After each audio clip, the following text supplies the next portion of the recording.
tidak mau kami sia-siakan, kami mau pakai untuk mengenal Tuhan lebih lagi. Dan kami bersyukur Tuhan sudah mengirimkan hamba-Mu, Bapak Steve Budiman, sehingga kami semua bisa belajar yang baru lagi dari firman Tuhan. Kami serahkan pertemuan ini ke dalam tangan Tuhan, Tuhan yang ikut campur tangan dan Tuhan yang memberkati kami semua. Terima kasih Bapak. Di dalam nama Tuhan Yesus, kami sudah berdoa dan mengucap syukur. Haleluya. Amin. Baik, saya akan memperkenalkan pembicara kita pada hari ini, ya. Dan selama 5 kali pertemuan, beliau yang akan menjadi narasumber kita dan pembicara kita. Saya perkenalkan Bapak Pendeta Stefanus Budiman, MTH. Selamat datang Pak Steve. Selamat datang, selamat bertemu semuanya. Silakan Pak Steve, langsung saja. Oke, thank you loh untuk kesempatan ini, khususnya dengan PSBB di Bandung sendiri suasananya tidak nyaman karena harus ibadah di rumah. Tetapi ketika saya coba memperhatikan, sama dengan para pekerja di Bandung juga, waktu kami perhatikan ternyata work from home itu memiliki durasi kerja nampaknya meningkat 20% dibandingkan dengan harus di kantor. Karena hampir dari waktu ke waktu rapat, mengajar, saya sendiri harus mengajar 1 minggu 3-4 kali, dan ini memakai Zoom. Habis begitu langsung rapat dan mengerjakan hal yang lain. Tapi ya, kita jangan ditaklukkan oleh kondisi, ada teknologi untuk coba tetap berkomunikasi. Nah, saya bersyukur Pak Andrew juga kontak saya untuk coba membagikan filosofi daripada filosofi daripada GKPB. Sejauh yang saya pahami, yang saya kenal, saya akan coba membagikan bagaimana filosofi ini muncul. Nanti kita akan coba pelajari pada hari Sabtu sekarang, itu pelajaran yang pertama, Selasa, Sabtu lagi. Sengaja waktunya dipilih seperti itu karena hampir tiap malam saya sudah memiliki acara-acara, biasanya pas jam 7 sampai jam 9 juga. Sehingga waktu saya coba cari waktu yang dianggap kosong, ini yang memungkinkan. Nah, kita akan belajar 5 kali tentang filosofi GKPB ini, pertemuan. Saya harap ini bisa memberikan wawasan seperti apa yang namanya filosofi GKPB. Dan kalau GKPB dulu didirikan, sebetulnya apa yang menjadi penyebab munculnya filosofi ini. Dan saya harap ini bisa menjadi berkat bagi kita semua. Saya akan coba bagikan materinya, saya harap bisa cukup jelas di Bapak dan Ibu sekalian.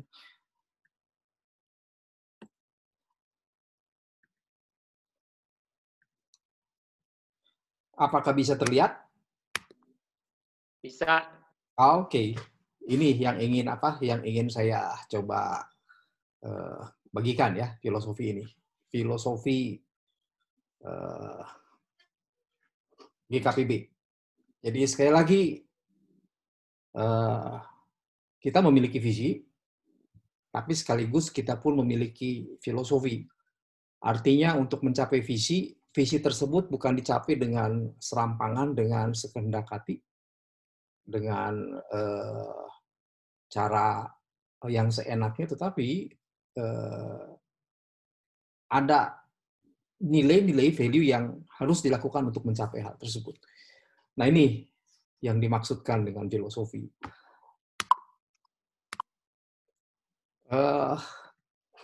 Kalau kita lihat, sebagai dasarnya yang ingin saya bagikan kepada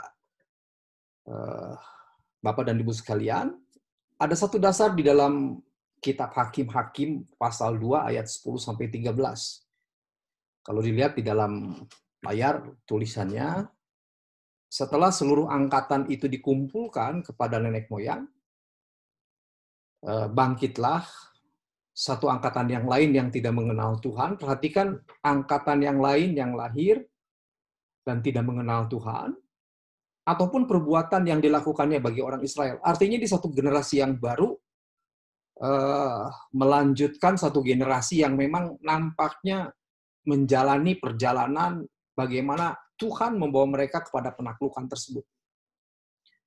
Sehingga tanah Kanaan menjadi milik mereka.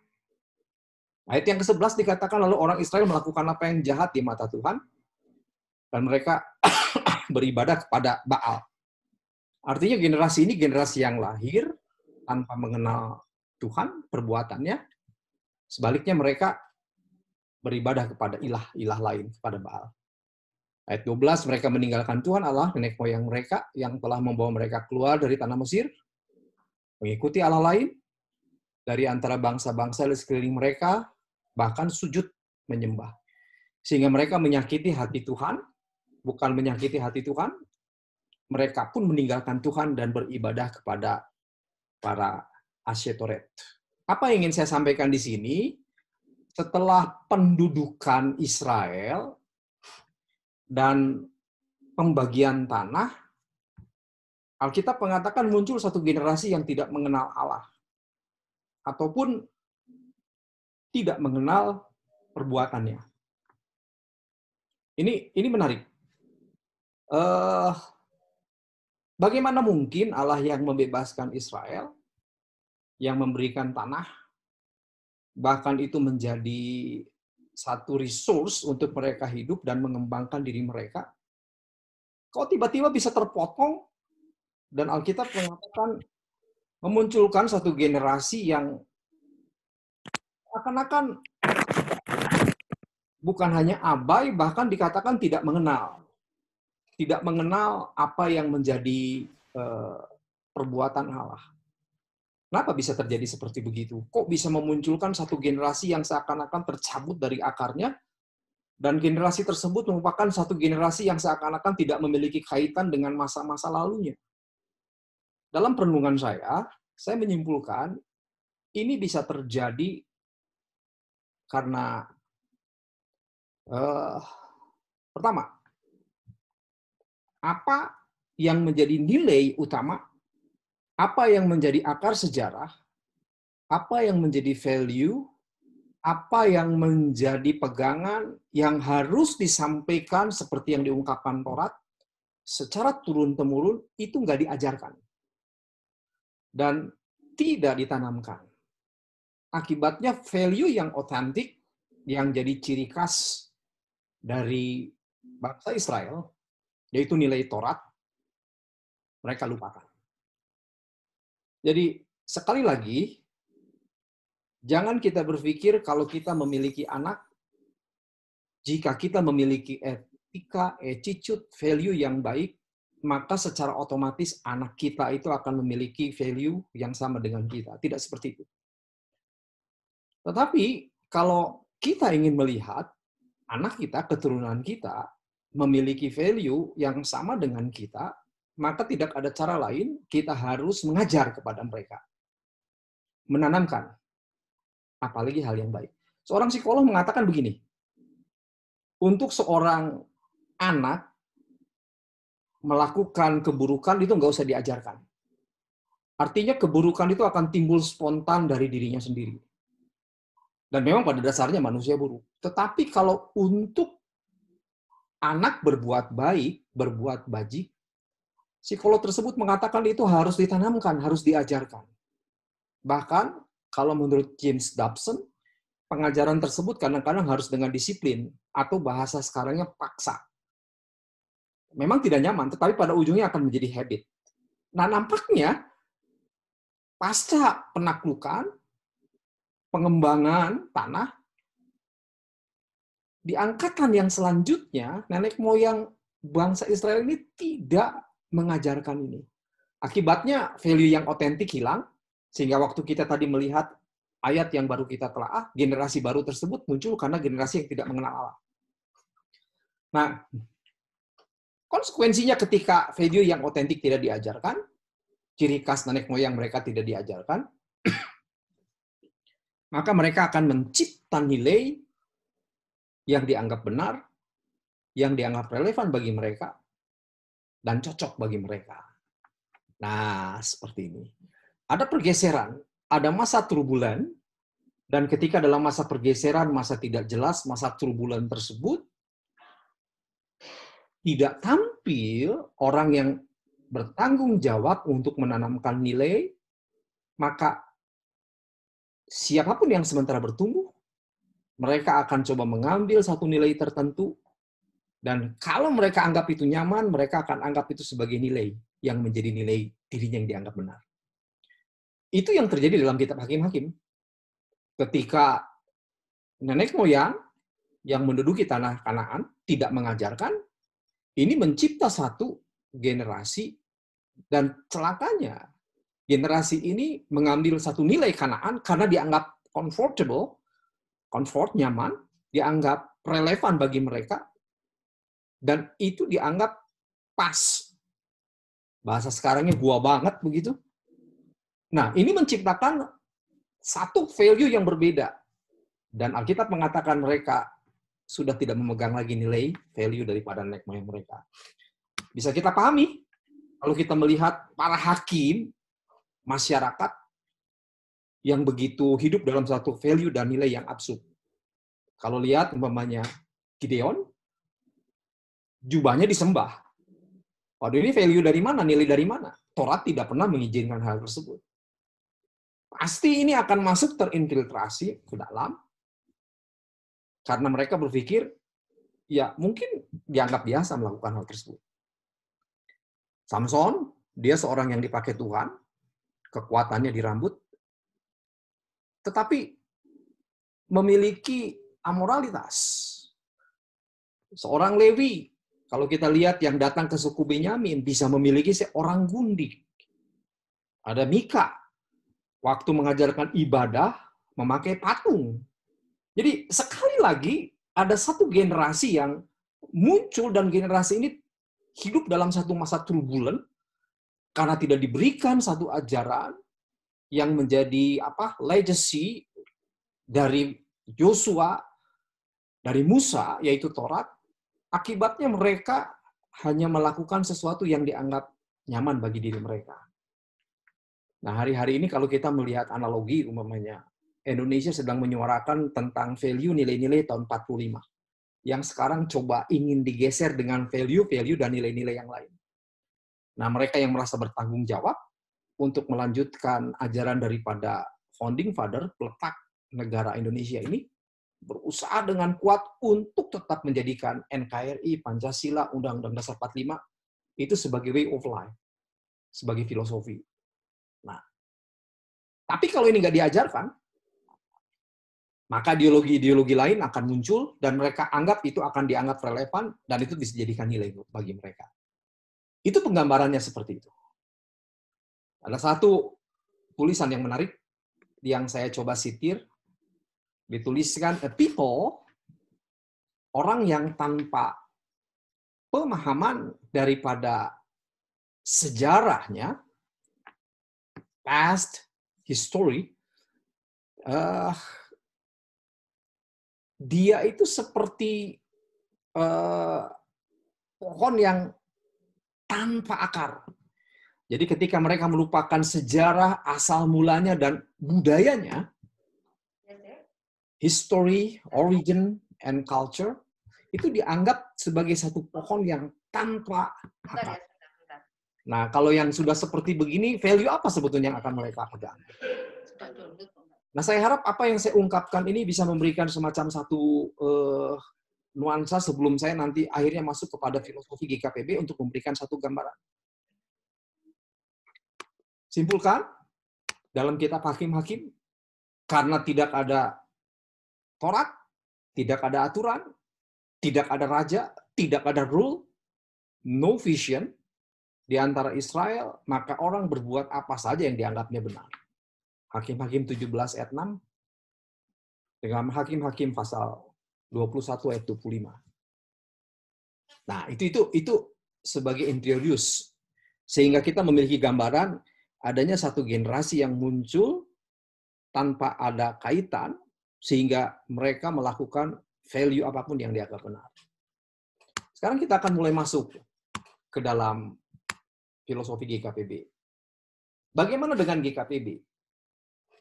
Saya rasa yang pertama yang saya bisa saksikan, sharingkan, saya mengenal almarhum Pak Yeremiarim, Kak Yer saya sebut. Pertama kali bertemu dengan beliau tahun 78. Jadi, itu zaman bahari itu, zaman Nuh. Saya terkejut karena dalam satu lokakarya saya bisa bertemu dengan seorang pembicara yang waktu itu menjadi idola kaum muda. Brewoknya hebat, pakaiannya berbeda, dan waktu itu nampaknya anak-anak muda memang sementara mencari satu figur. Mencari orang-orang yang bisa diidolakan, yang memiliki motif lurus, hati yang lurus. Dan ketemu figur yang seperti beliau, yaitu banyak sekali pengikut yang hampir tiap tahun melakukan retreat pertemuan untuk coba membahas firman, berbagi. Nah, saya masih ingat GKPB itu lahir dari founding father Pak Yeremiarim, kita kenal juga sekarang Pak Bambang Wijaya, dan beberapa rekan yang lain. Dan kelahiran GKPB itu kalau saya mau katakan itu dalam suatu turbulensi. Konteks perubahan pada masa 70, 80, dan masuk ke 90. Jadi pada masa-masa tersebut, kalau kita hidup dan melayani di zaman tersebut, saya kebetulan menjadi full-timer dari sejak tahun 81. Jadi perjalanan saya jadi seorang full-timer 81 sampai sekarang 39 tahun, lumayan lama. Kalau kita pernah ada di masa-masa tersebut, dominasi yang sangat kuat pada masa tersebut yang membawa penyegaran kepada gereja adalah gerakan karismatik.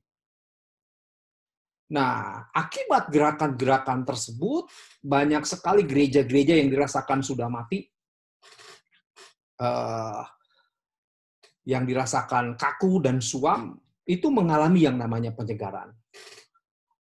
Tidak salah penyegaran tersebut, karena kebetulan kami butuh penyegaran itu.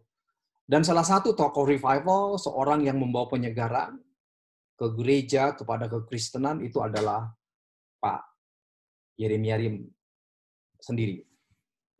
Nah, apakah salah kalau orang merasa disegarkan, merasa dikuatkan, merasa mengalami encounter, perjumpaan kembali dengan Allah? Tidak. Tetapi, hal ini memunculkan satu efek yang lain, yang tanpa disadari oleh orang Kristen yang pada masa tersebut mengalami penyegaran. Yaitu sifat merasa superioritas, merasa lebih baik dibandingkan orang-orang Kristen yang lainnya yang tidak mengalami pembaharuan seperti mereka. Ketika mereka mengalami yang namanya fenomena bagaimana mujizat, kesembuhan, bahasa lidah, itu menyegarkan, dan ketika mereka melihat masih ada orang Kristen yang dalam anggapan mereka tertutup, bahkan menolak, bahkan dianggap tidak mengalami, timbul satu anggapan bahwa mereka dianggapnya Kristen kelas 2. Akibatnya, mereka memisahkan diri, dan cenderung pada zaman-zaman tersebut, justru gerakan ini yang seringkali disebut dengan gerakan karismatik, persekutuan doa, cenderung anti dengan gereja. Terjadi pertikaian, ketidakcocokan. Ada semacam satu sikap superioritas. Bahkan yang lebih celakanya, kadang-kadang di antara orang-orang yang mengalami pembaharuan ini, merasa kalau pendeta-pendeta atau para rohaniawan di gereja, itu belum mengalami kelahiran baru. Dan beberapa memang cukup nekat datang kepada beberapa pendeta, menginjili pendeta tersebut. Nah, ini memang kekonyolan yang terjadi dulu. Di dalam satu yang seringkali dikatakan sebagai suatu efek dari apa yang terjadi pada masa tersebut. Nah, lebih celaka lagi, ironis saya maksudkan, mereka menganggap kalau gereja itu dianggap bukan ranah pekerjaan Tuhan, tetapi Allah hanya bekerja di dalam ranah mereka. Akibatnya pada masa tersebut muncul yang namanya orang-orang yang berontak keluar dari gereja, tinggal di dalam persekutuan seperti ini. Seakan-akan ini menjadi dua hal yang sangat berbeda. Dan merasa superioritas. Sekali lagi, fenomena gerakan penyegaran tidak salah, tetapi karena harus dipahami kematangan rohani yang kurang, ini mengakibatkan efek-efek yang seperti itu. Kalaupun mereka tertanam di dalam gereja, mereka inginnya menjadi orang yang selalu mengajar orang yang di dalam gereja, karena dalam anggapan mereka, orang yang di dalam gereja itu belum serohani mereka. Lebih celaka lagi kalau mereka tersinggung di dalam satu tempat, di dalam satu gereja, mereka dengan cepat akan meninggalkan gereja tersebut, lalu mereka akan pindah ke gereja lain. Ini disebut pada era tersebut dengan kata-kata butterfly Christianity. Orang Kristen kupu-kupu, karena hanya sampai di satu gereja menghisap madu, ketika timbul masalah pindah lagi ke tempat lain, dan di tempat lain dia mencari sesuatu yang dianggap fresh. Kalau itu bisa didapatkan, dia akan ambil di situ. Kalau dia punya problem di situ, dia akan pergi lagi. Sehingga tidak ada yang namanya sikap tertanam, padahal kita memahami dalam Alkitab, orang hanya akan mengalami kematangan rohani itu ketika tertanam di satu local church. Ini kondisi yang seperti ini. Nah, dalam kondisi yang seperti itu, Pak Yeremia Rim terbeban untuk coba mendirikan satu gerakan, satu gereja yang memiliki value yang sama dengan apa yang Alkitab katakan. Bukan value yang seperti itu, value yang dikatakan koboi, yang hanya menganggap diri sendiri paling terbaik, hanya ingin mengajar orang lain.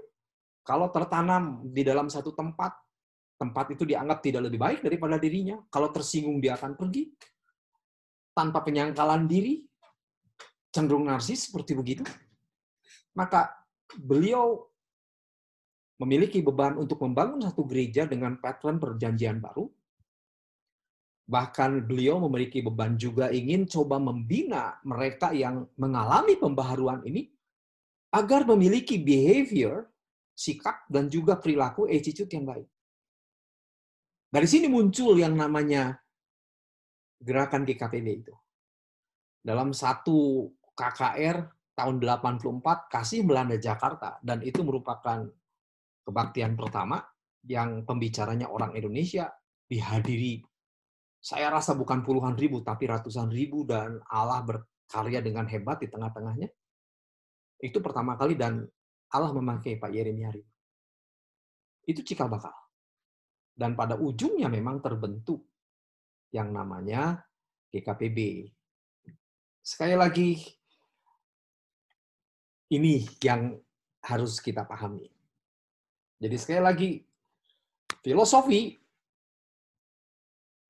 ini ditanamkan, visi ditanamkan, sehingga kalau kita berdiri, itu berdiri bukan dengan without value, bukan tanpa core inti daripada nilai tertentu yang dari Alkitab, tetapi memiliki dasar yang sudah disetting sedemikian rupa, dan diharapkan ini menjadi energi penggerak, detak jantung, artinya hidup itu karena detak jantung, pemberi arah. Kalau orang akan pergi ke satu tempat, itu butuh arah.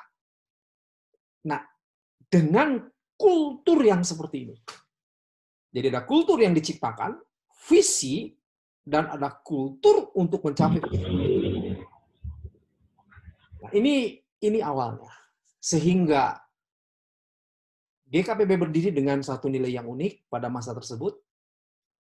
Unik karena memiliki visi tertentu dan sekaligus dengan filosofi tertentu. Filosofi bertujuan agar tujuan itu sendiri tidak menghalalkan cara. Ada banyak gereja memiliki tujuan yang baik, tetapi tanpa filosofi, berarti gereja bisa melakukan cara apapun untuk mencapai tujuan. GKPB tidak seperti itu. GKPB memiliki visi, tapi untuk sampai kepada visi tersebut, ada filosofi yang harus dilakukan. Dan itu menjadi kultur daripada GKPB. Sehingga kalau orang berbicara tentang GKPB, harus terpatri, inherent melekat di dalam diri orang-orang yang ada di GKPB, kalau mereka memiliki yang namanya filosofi, kingdom mentality, ketuhanan Kristus, spirit of excellence, covenant relationship, nah itu yang seperti begitu harus terpatri. Sehingga dalam melakukan apapun, nilai-nilai itu yang harus muncul, yang nanti kita akan dalami. Nah, hari ini kalau kita melihat, ada yang disebut dengan corporate kultur. Jadi kultur yang merupakan ciri khas daripada satu korporasi.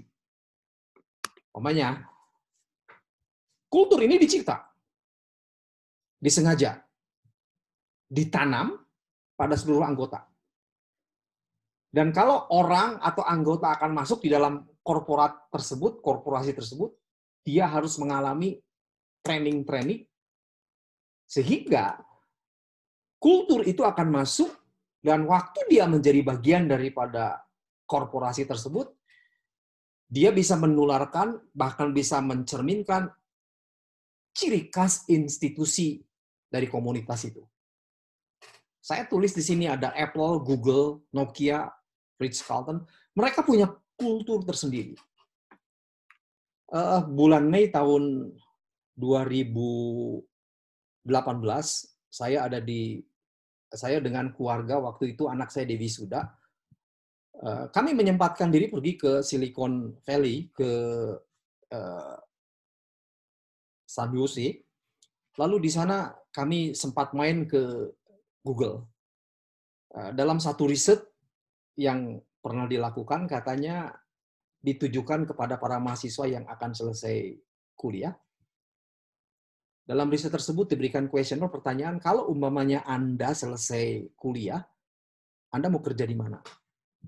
Hampir rata-rata berpikir di 2 perusahaan besar di Amerika. Kalau nggak Apple, Google. Nggak ada dari mereka yang coba ingin masuk kerjanya di Indomaret atau di Alfamart. Semuanya berpikir tentang hal yang seperti itu. Kenapa? Itu dianggap sesuatu yang sangat didambakan. Nah, kalau kita lihat umpamanya Google itu punya kultur. Mereka itu akan menerima staf baru, yang pertama dilihat adalah apakah usia mereka di bawah 30 tahun atau tidak. Sehingga kalau ada orang yang berusia 30 tahun lebih, itu biasanya dalam konteks Google, orang yang sudah lama bekerja di situ. Tapi kalau umpamanya orang akan masuk, di samping yang namanya kreativitas, abilitas, dan yang lain-lain, itu akan dilihat dari usia. Nah, waktu saya lihat kantor mereka, cara kerja mereka memang hebat-hebat, luar biasa. Jadi di kantornya itu ada yang namanya voli pantai, makanan tersedia, bisa ada yang namanya fitness, salon, semuanya free, betul-betul. Aduh, itu udah tidak dikotakkan lagi oleh yang namanya kotak kantor. Mereka kadang-kadang bekerja bisa di halaman atau di taman, berkumpul untuk menyelesaikan pekerjaan. Yang penting produktivitas. Dalam satu wawancara yang menarik, kalau umpamanya mereka punya waktu kerja 1 hari, katakan 8 jam, jika mereka baru bekerja 5 jam, 3 jam lagi belum terpenuhi, mereka tuh akan sangat merasa bersalah kepada Google. Nah, waktu saya coba menyimak masalah tersebut, ada hal yang menggelitik dalam diri saya. Kok bisa sampai Google mencipta kultur yang seperti itu? Sampai kalau dia merasa baru kerja 5 jam, dia itu akan merasa guilty feeling. Wah, saya pikir kalau kultur yang seperti ini dimiliki di dalam gereja atau di dalam korporasi tertentu, saya jamin itu akan merubah yang namanya kultur yang dimaksudkan. Kalau kita lihat Ritz-Carlton, waduh, excellent sekali. Kami pernah 1 kali di gereja di GKPB Bandung, setengah tahun belajar tentang Ritz-Carlton. Bagaimana membangun semacam satu serving pelayanan yang excellent itu seperti apa. Dan waktu saya baca tulisannya Ritz-Carlton itu bagaimana dibangun, sampai kualitas yang mereka miliki, saya geleng kepala. Ada satu kisah begini, 1 kali ada pelanggan yang datang, lalu pelanggan tersebut memarkirkan mobilnya seperti biasa, itu akan ditangani oleh valet. Dan yang menarik ketika si orang yang bawa mobil ini, valet ini, masuk ke mobil, dia melihat di atas dashboard mobil tersebut ada sejenis minuman. Dan rasanya minuman ini adalah minuman kesenangan daripada si orang yang tidur di Ritz-Carlton. Bapak Ibu tahu, yang dia lakukan, dia bersihkan mobil tersebut. Lalu besok paginya yang punya mobil itu akan pulang, mobilnya dikembalikan, dia berikan kunci, dia masuk, dan dia terkejut. Karena di mobilnya sudah tersedia minuman yang sama yang sudah habis yang dia kemarin minum. Itu membuat terkejut. Dan itu merupakan kultur daripada Ritz-Carlton. Sehingga orang yang menjadi staf dari yang paling tinggi sampai kepada pelayan yang seperti itu diberikan hak untuk melakukan yang terbaik yang memang menjadi standar kultur daripada Ritz-Carlton.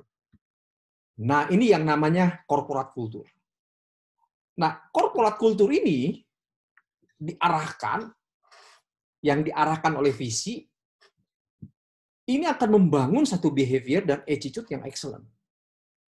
Saya bisa bayang ya, kalau umpamanya tujuannya baik, positif, lalu didukung oleh behavior dan attitude yang merupakan penjabaran filosofi yang hebat dan agung, waduh, saya rasa siapapun akan iri melihat perkembangan yang dimiliki oleh korporasi tersebut.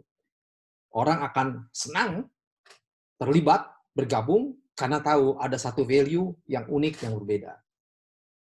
Nah, tapi sebaliknya, kalau satu korporasi tidak punya visi, apalagi tidak punya kultur, value, filosofi, maka orang akan ambil filosofi, visi, budaya asing yang dianggap cocok.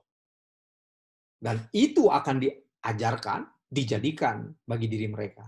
Bisa dibayangkan kalau kita memiliki 10 staf atau 20 staf, atau mungkin sekian puluh jemaat, sekian ratus jemaat, dengan kultur yang berbeda, kira-kira apa yang terjadi dengan gereja kita? Akan menjadi satu korporasi atau gereja yang tidak memiliki yang disebut dengan keunikan di dalam kultur. Saya harap apa yang saya ungkap dari awal sampai saat ini bisa dipahami oleh Bapak dan Ibu sekalian. Nah, pijakan dari ini ketika GKPB masuk di dalam satu turbulensi yang dikatakan mungkin no value, yang otentik, kalaupun memiliki value-nya itu merasa superioritas, tidak bertanggung jawab, tidak bisa tertanam, inginnya mengajar tanpa bisa diajar, merasa superioritas spiritualitasnya merasa paling tertinggi. Dalam semangat yang seperti itu, dimunculkan dalam kultur yang sementara tidak beres seperti itu, dimunculkan yang disebut dengan filosofi ini. Sebagai suatu pandangan hidup daripada GKPB. Apa yang dimaksud dengan filosofi tersebut? Kita kenal 5. Pertama, kingdom mentality, mentalitas kerajaan Allah. Apa? Sebentar kita akan pelajari. Saya harap ini bisa menjadi berkat bagi Bapak dan Ibu sekalian. Kingdom mentality. Yang kedua, Lordship of Christ. Ketuhanan Kristus.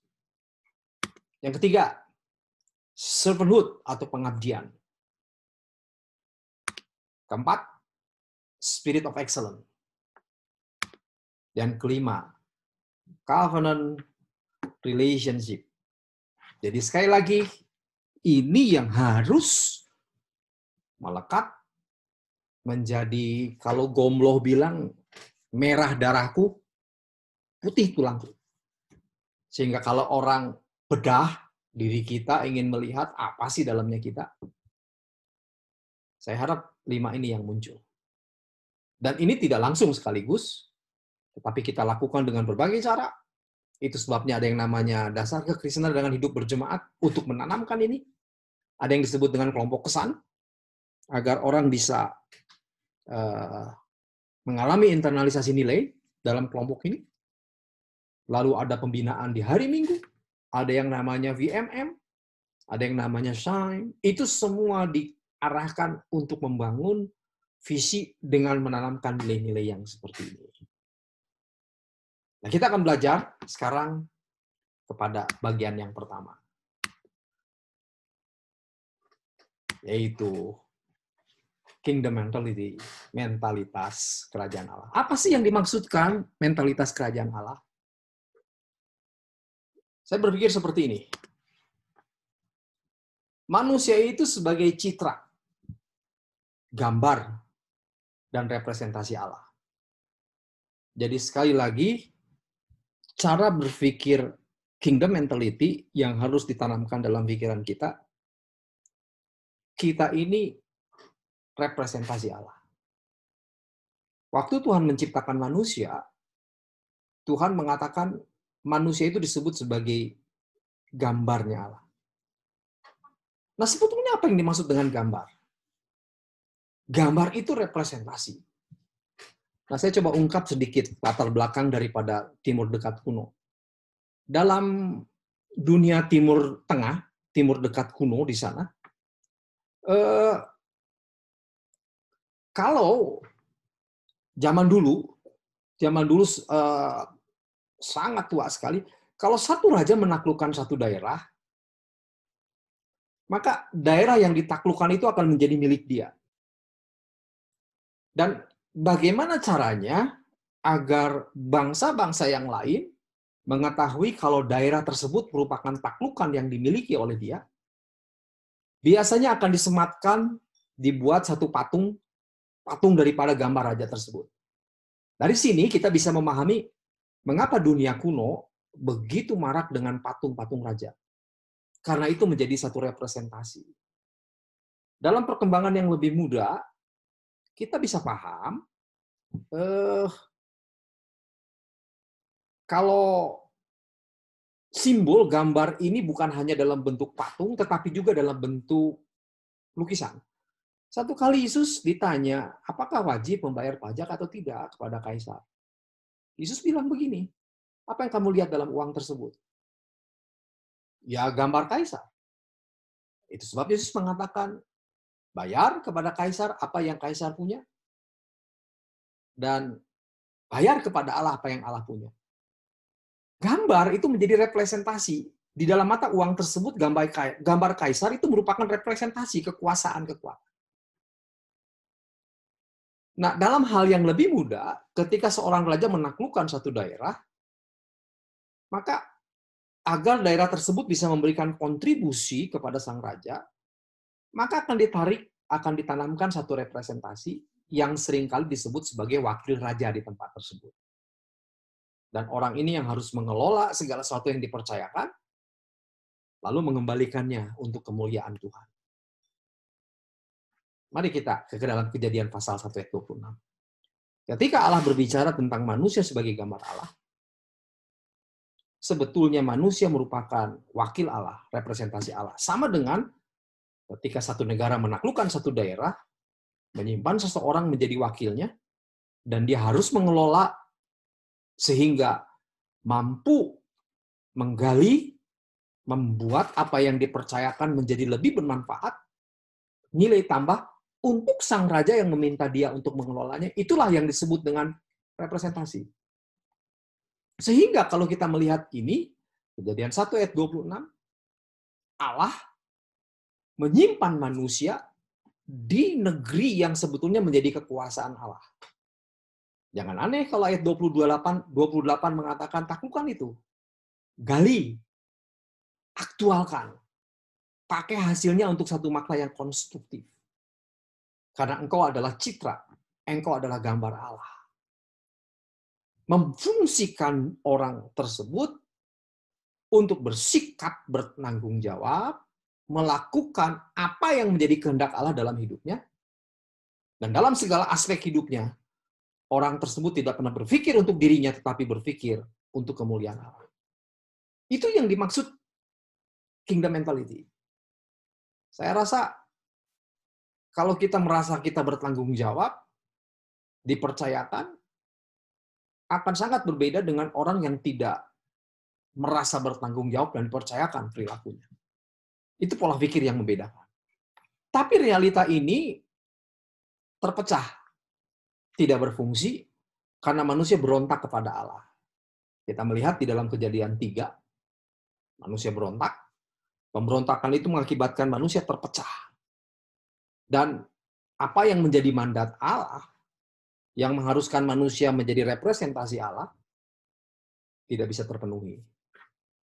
Dan kalau kita melihat manusia terpecah, terpisah dengan Allah. Hanya kita memiliki Allah yang Maha Kasih, Dia tidak ingin melihat kebinasaan, kehancuran itu mencengkram dan menguasai manusia. Tapi bagaimana solusinya untuk mengembalikan manusia agar manusia bisa kembali memfungsikan dirinya menjadi citra, menjadi gambar Allah. Nah, kita mengenal yang namanya Kristus diutus, salib, sebagai turning point, sentral di dalam pemulihan. Dan di dalam salib tersebut, kita bisa direkonstruksi kembali kepada rencana ciptaan yang semula. Sehingga jangan aneh kalau dalam DK dan HB 2 Korintus 5 ayat 17 merupakan ayat aktual.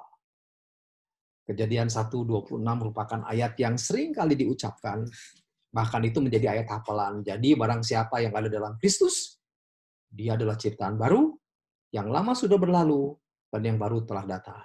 Itu seperti begitu. Jadi sekali lagi kita memahami sentralitas kingdom mentality, pengembalian manusia yang sudah korup dalam pola pikir, itu ada dalam salib. Sehingga saliblah yang akan menjadi penentu pengarah. Untuk manusia bisa diperbaiki, direkonstruksi, dan pada ujungnya bisa melakukan kehendak Allah. Masih ingat dalam DK? Pelajaran yang pertama, jalan keselamatan untuk menuju kepada kehendak Allah. Nah, sekarang kalau kita memahami itu, implikasi apa di dalam GKPB filosofi ini? Implikasi filosofinya apa? Kalau kita umpamanya menjadi bagian daripada GKPB, apa yang harus kita tanamkan sehingga itu menjadi kultur, menjadi suatu way of life, menjadi sesuatu yang melekat dengan kita. Kalau kita menjadi bagian dari GKPB, kita ini memiliki yang disebut dengan mentalitas kingdom mentality, mentalitas kerajaan Allah seperti itu. Nah, implikasinya bagi filosofi GKPB dalam merekonstruksi ulang mentalitas kerajaan Allah, GKPB memiliki misi membangun jemaat lokal dan pemuridan itu sebagai jantung GKPB.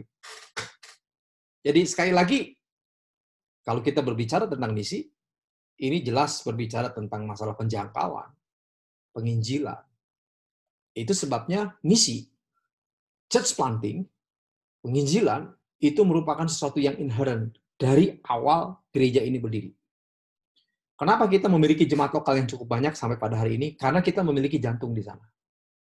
Bukan hanya membangun atau tepatnya mendirikan satu jemaat, tetapi juga membangun jemaat lokal tersebut melalui usaha pemuridan. Nah, ini hal yang penting. Kalau kita tarik lebih jauh, pemuridan ini penting karena itu yang bisa menjadi sarana bagaimana secara kognitif pemahaman manusia bisa diubahkan, secara psikomotoris, secara keterampilan itu orang bisa dilatih, dan secara afektif, perasaan, perilaku orang bisa mengalami perubahan. Jadi tujuan daripada pemuridan, tujuan daripada GKPB menjadikan gereja itu sebagai house of restoration. Saya rasa yang pernah ke Surabaya pasti tahu. Gereja yang pertama didirikan di Surabaya namanya House of Restoration. Filosofinya sederhana waktu mereka mendirikan itu. Mereka katakan begini, siapapun yang masuk di dalam gereja ini, orang itu harus mengalami perubahan. Sehingga gereja itu menjadi agent of transformation, agen transformasi, membina murid. Tujuan daripada pembinaan pemuridan ini, pertama, secara kognitif, orang itu harus mengalami perubahan. Kedua, secara psikomotoris, orang itu harus memiliki keterampilan. Dan ketiga, afektif, orang itu mengalami perubahan. Kognitif, pemahaman. Untuk orang bisa memiliki pemahaman, orang itu harus diajar, diberikan data.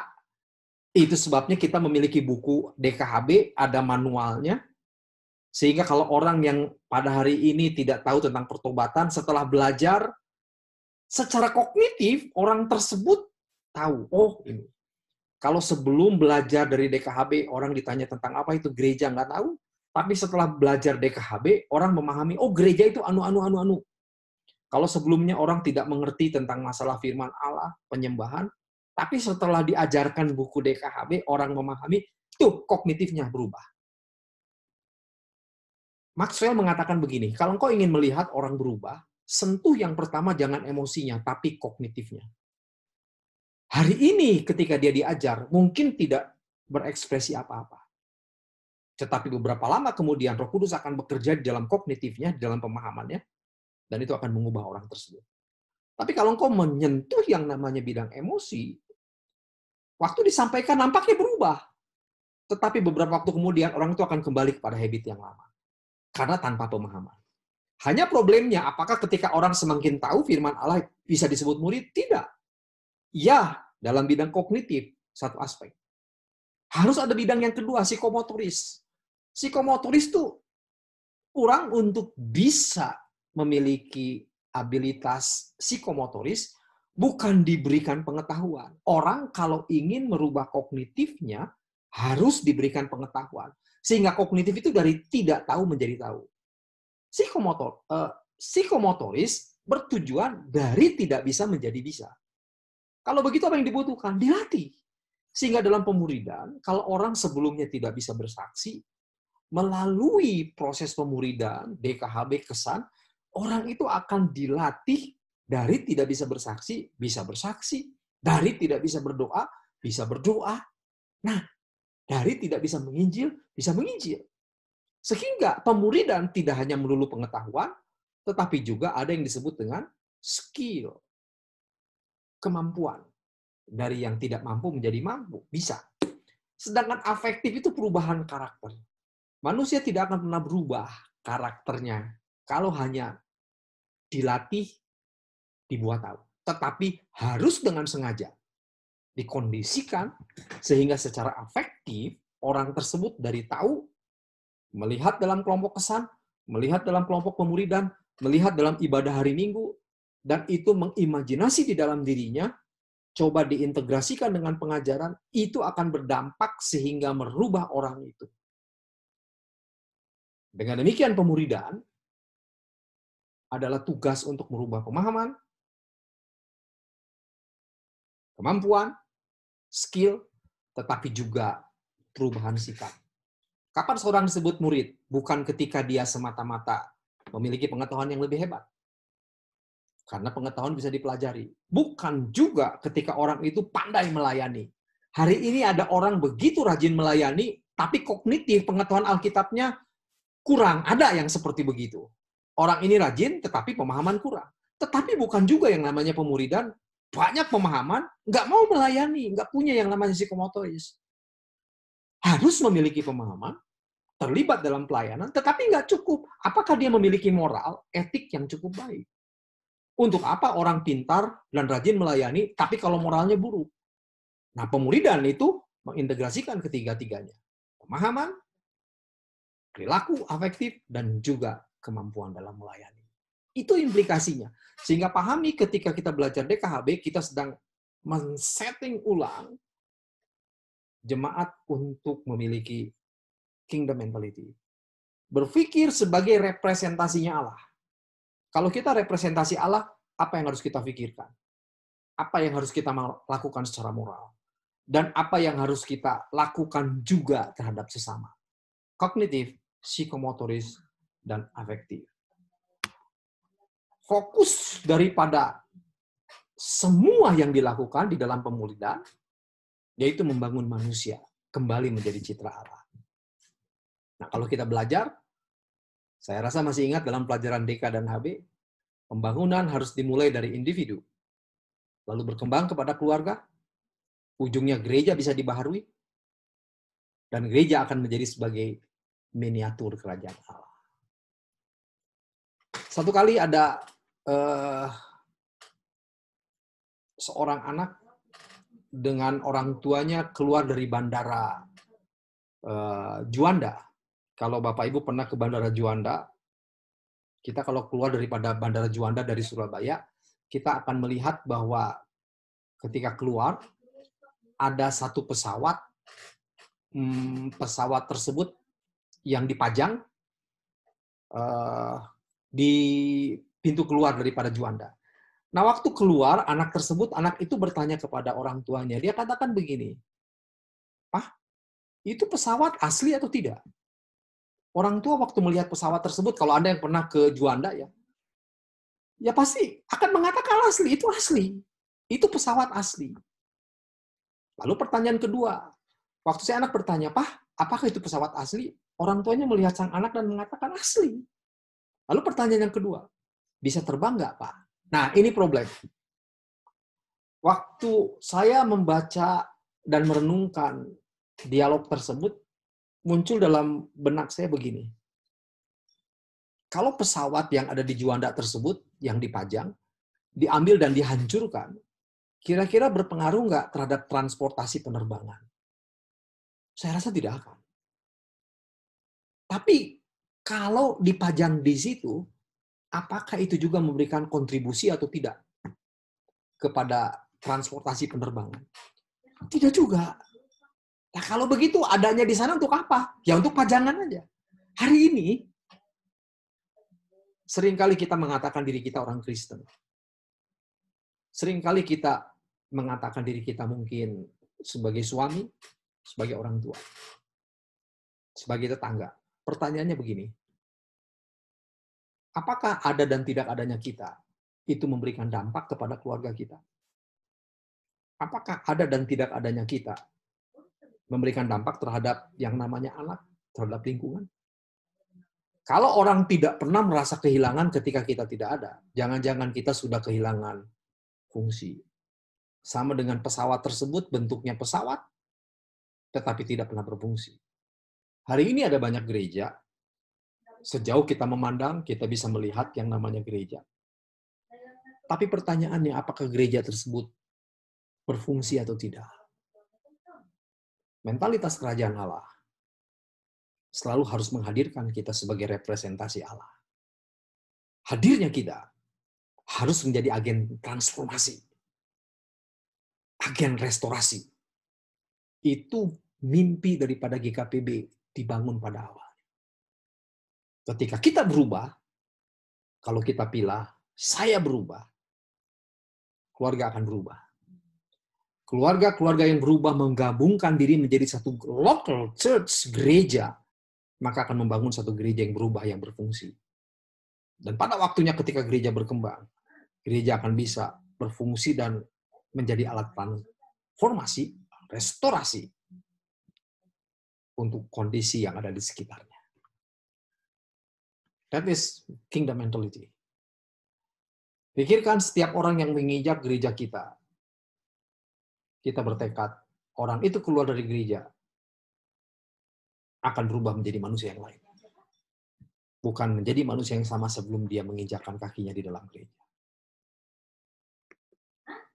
Nampaknya kita butuh menanamkan nilai sebagai seorang representasi Allah, bukan hanya didasarkan kepada value dosa atau tidak, baik dan buruk, tetapi juga kita harus berpikir tentang asas kepantasan. Bapak dan Ibu sekalian, seringkali sikap hidup kita diukur tidak cukup hanya dengan masalah hitam putih, baik dan buruk. Bukan salah, itu baik. Tapi pernah nggak kita menguji, menilai diri kita, perilaku kita, sikap kita, sebagai representasi daripada Tuhan yang ada di atas muka bumi, yang harus mengelola, harus merepresentasikan Allah dalam diri kita, kita mengukur diri kita dengan asas pantas atau tidak. Saya berikan ilustrasi. Kalau umpamanya seorang Kristen atau seorang hamba Tuhan mencuri, itu jelas kita bisa katakan jahat, buruk. Tetapi ada hal yang saya rasa penting juga menjadi pertimbangan kita, sehingga kita bisa menampilkan diri kita sebagai satu representasi kerajaan Allah, yaitu dengan masalah asas pantas atau tidak kita melakukan.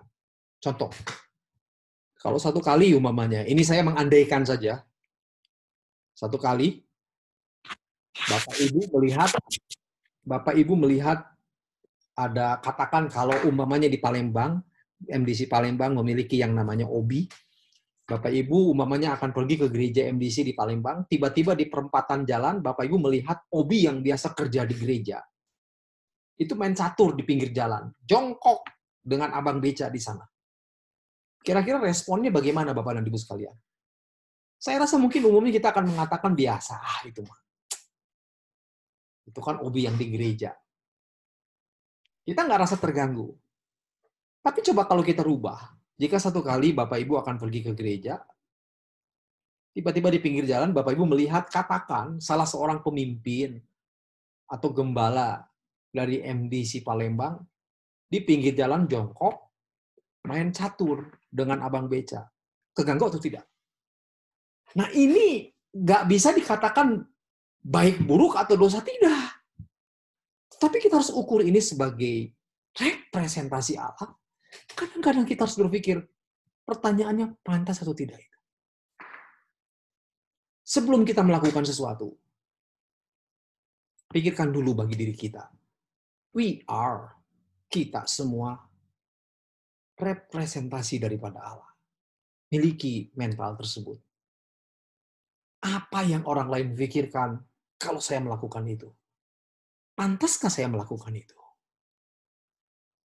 Sekali lagi, inilah implikasi, tekad, mimpi, keunikan, sesuatu yang melekat daripada GKPB, filosofi yang pertama.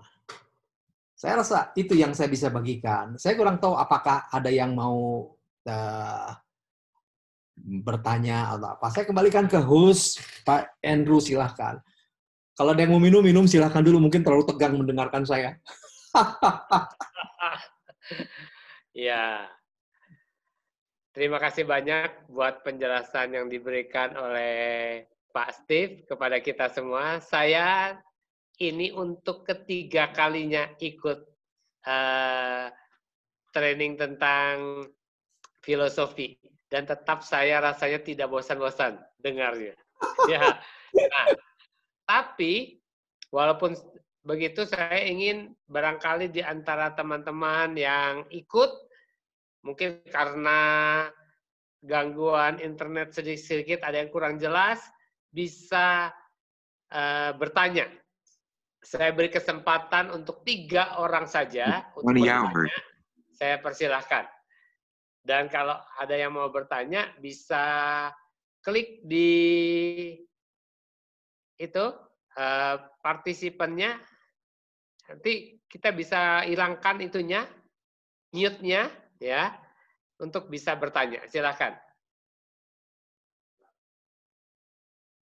Ada yang mau tanya? Silakan. Ya, Sharon. Ya, selamat malam Pak Stevi. Pak Steve, terima kasih untuk penjelasannya. Terima kasih Pak Andrew untuk kesempatannya. Mewakili Sharon nih, pakai HP Sharon. Ya, penjelasan yang luar biasa ya, sangat diberkati, dan itu yang menjadi salah satu alasan kenapa akhirnya saya juga terlibat di dalam gereja GKPB MDC, karena melihat filosofi dan banyak hal dari DK, HB yang pernah kita ikutin, saya merasa sangat diberkati dan sangat cocok dengan apa yang menjadi dasar dari gereja GKPB MDC. Dan akhirnya kita putuskan untuk bergabung. Dan tadi yang sudah disampaikan itu memang teorinya sangat bagus, tapi yang jadi pertanyaan saya bagaimana aplikasinya di dalam masing-masing gereja. Maksud saya, bagaimana, apakah ada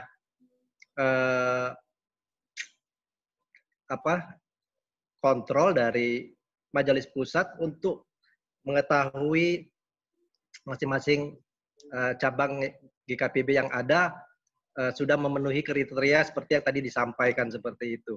Sehingga filosofi itu benar-benar menjadi kenyataan di dalam prakteknya. Begitu Pak Steve, terima kasih.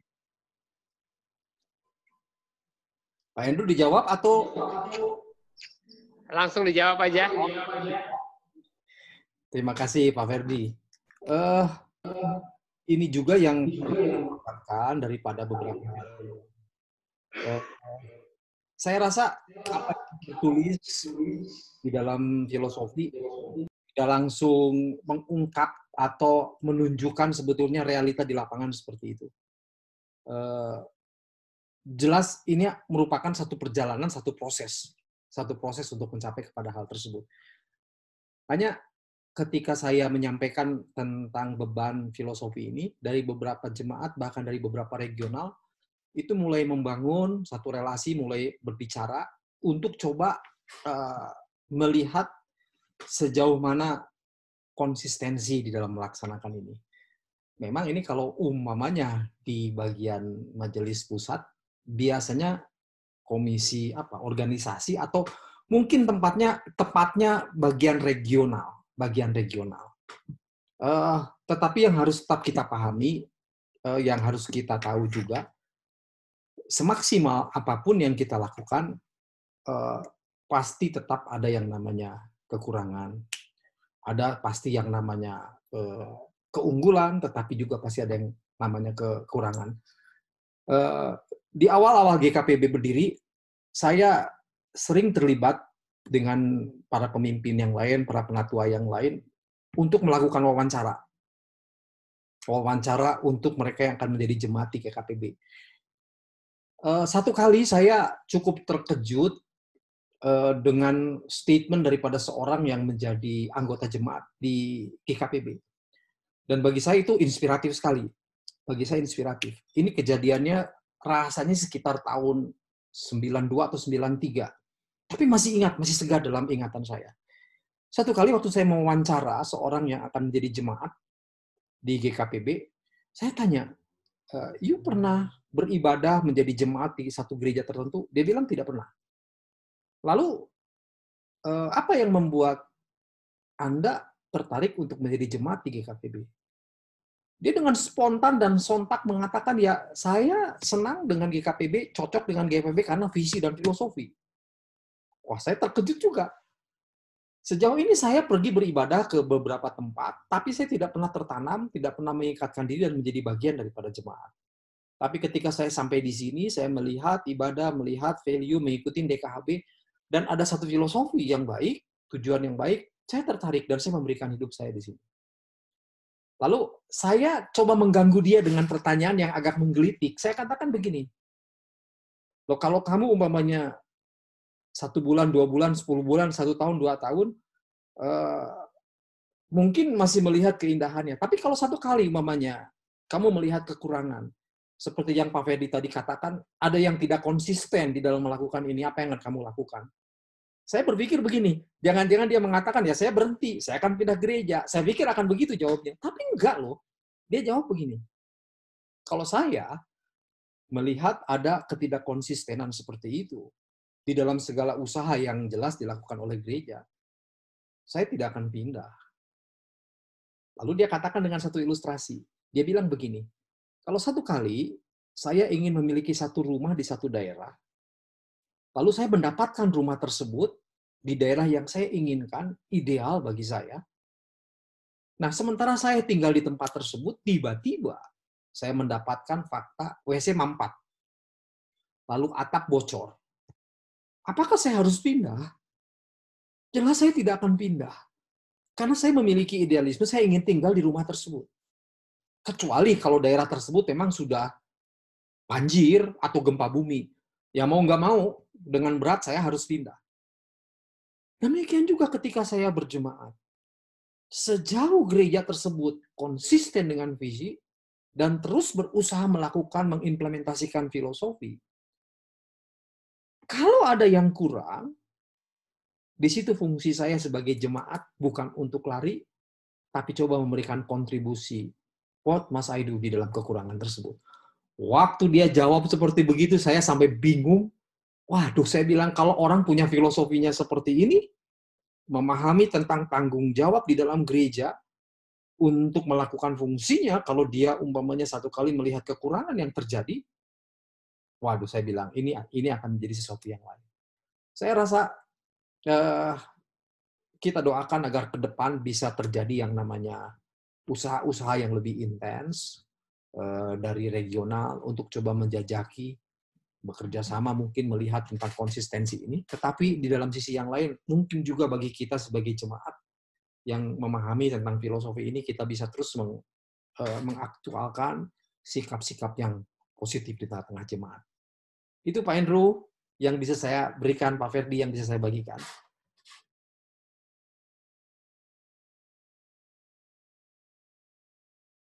Baik. Terima kasih. Jawaban yang sangat memuaskan buat saya. Barangkali ada orang yang mau bertanya lagi?